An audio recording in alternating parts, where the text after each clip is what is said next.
In 1970, a mother purchased an antique Raggedy Ann doll from a store. The doll was a present for her daughter, Donna. Donna was a student in college, preparing to graduate, and she lived in a tiny apartment with her roommate, Angie. Donna liked the doll, and kept it on her bed. A few days later, Donna and Angie noticed something about the doll. The doll moved on its own, as in change of the position it was in. It was barely noticeable, but it became more noticeable. Donna and Angie would come back and find the doll in a different room. Sometimes, the doll was found sitting on the couch with legs folded and arms crossed. Other times, it would be propped up against chairs. Donna would leave for work while leaving the doll on the couch, then she would come home and find it on her bed with the door closed. The doll could write as well. Donna and Angie would find penciled messages on parchment paper that said, "Help us and help Lau." The writing looked like a small child had written it. The creepy part was not only the writing but the way they were written at the time. Donna didn't have any parchment paper, so no one knows where it came from. One night, Donna came back and the doll moved again. But she felt something was terribly wrong.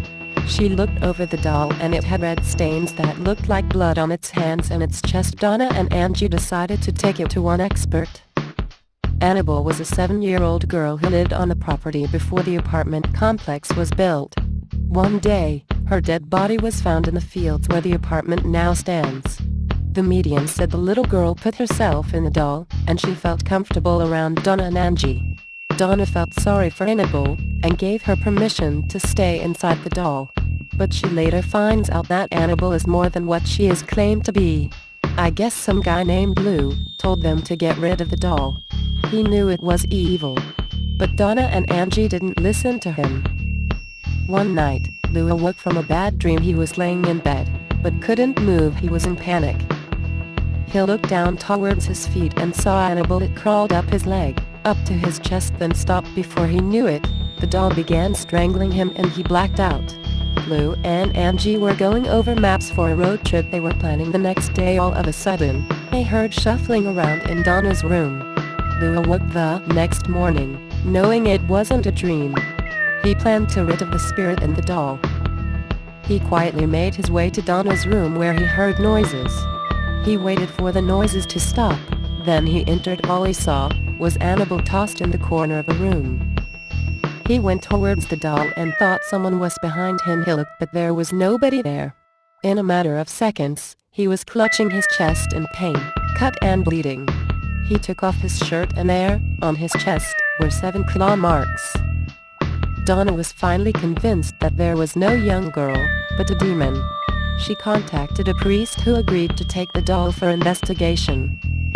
Donna was finally convinced that there was no young girl, but a demon. She contacted a priest who agreed to take the doll for investigation. On the way to the museum, the priest's car kept on swerving for no reason. So, he sprinkled the sign of the cross and holy water over the doll, which calmed it down. Annabelle was put in a museum. One day, a visitor decided to challenge Annabelle.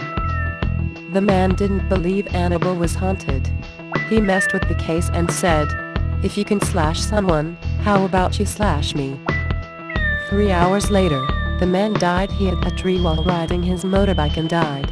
No one knows if Annabelle put a curse on this man, or if it was a coincidence. Annabelle is now at the Warren S. Occult Museum, Connecticut.